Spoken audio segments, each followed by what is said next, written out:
গীতা বিশ্বাস চ্যানেল থেকে সমস্ত দর্শক বিন্দুর প্রতি রইল প্রীতি ও শুভেচ্ছা।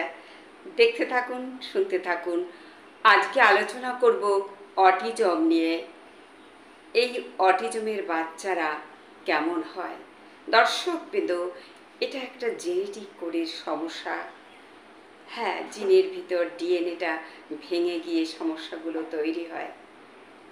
দেখবেন প্রচুর বাচ্চা আছে এই অটিজমের বাচ্চা, তাই এদের মেন্টালে প্রচুর সমস্যা দেখা গেছে।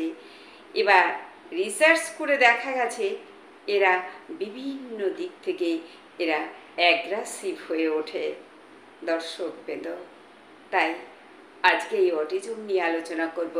আমাদের হোমিও মেডিসিন, প্রচুর মেডিসিন আছে এই অটিজমের বাচ্চাকে ভালো রাখতে পারে। তাই আপনাদের বলছি, আপনারা একটু এগিয়ে আসুন, ভালো হবে। অটিজম, সেদিন একটা বাচ্চা এলো আমার চেম্বারে। আমি ভিডিওগুলো রাখিনি, কারণ সবাই দিতে চায় না দর্শকবেদ। কিন্তু বাচ্চাটা আমাকে সরিয়ে দিয়ে আমার চেয়ারে বসলো এবং আমার হাত থেকে ছিনিয়ে নিয়ে গেল আমার পেনটা।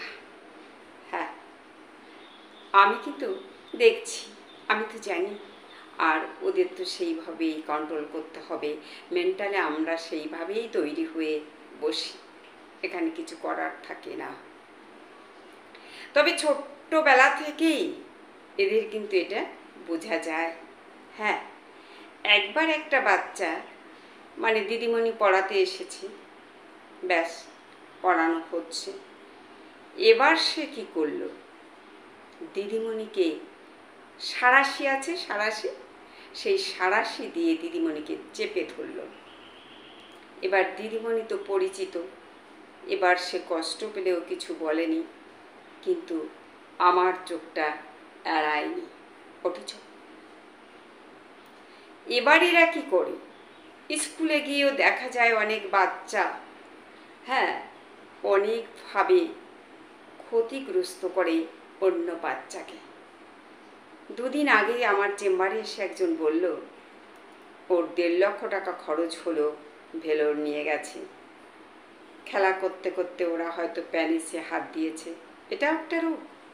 আমাদের হোমিওপ্যাথিতে কারা প্যানিসে হাত দেয়, দারুণ ওষুধ আছে। হ্যাঁ, এরা অটিজমের বাচ্চা, এদের ট্রিটমেন্ট করতে হবে, কাউন্সিলিং করতে হবে। অনেকে ভালো কথা বলতে পারে না, অনেকে কথা বলে না, চুপচাপ ঘরের ভিতর বসে থাকে। কাউকে দেখলে পরে ড্যাব ড্যাব ড্যাব ড্যাব করে তাকাবে। হ্যাঁ দর্শক বিন্দু, আমাদের প্রতিটা মায়েদের সতর্ক থাকতে হবে, বাবাকে সতর্ক থাকতে হবে। এই বাচ্চা নিয়ে পরবর্তীতে সমস্যা আসবে, ভুল নেই। আজ থেকে 3-4 বছর আগে, লকডাউনের আগে, ওই বৌমাটা এলো আমার কাছে, বলছে দিদি বাচ্চা কি নেব, স্বামী অন্য জায়গায় হ্যাঁ কাউকে ভালোবাসে, এখানেও ভালোবেসে বিয়ে করে সেই স্বামী অন্য দিকে যাচ্ছে। এইবার কিভাবে যাই হোক ওদের বাচ্চাটা এসে যায়। এই যে দ্বৈত মনা, দুটো মন, মা একদিক বাবা একদিক, তাহলে বাচ্চাটা এসেছে কোনো অনিচ্ছা সত্ত্বে। হ্যাঁ, এই কারণে বলা হয় যে সন্তান নেওয়ার সময় আপনারা কিন্তু একটু সতর্ক থাকবেন মেন্টালের দিকে। না, কেউ শুনছে না, যে যার মতে তোমাকে আমার একটা দেওয়ার দরকার, আমি দিয়ে দিলাম। কিন্তু সেই বাচ্চাটা এই তো আবার নিয়ে এলো অটিজম। হ্যাঁ, আমি জানি ওর হিস্ট্রিটা আমার একটু ফুল নেই, আমি টোটালটা জানি। কিন্তু বাচ্চাটাকে দেখে এত কষ্ট হচ্ছিল। এই বাবা মা, বাবা মা হতে গেলে অনেক অ্যাক্টিভ থাকতে হয়, নইলে এই সন্তানকে বয়ে বেড়াতে হয় ওই দুইজনের অপরাধের বোঝা। হ্যাঁ,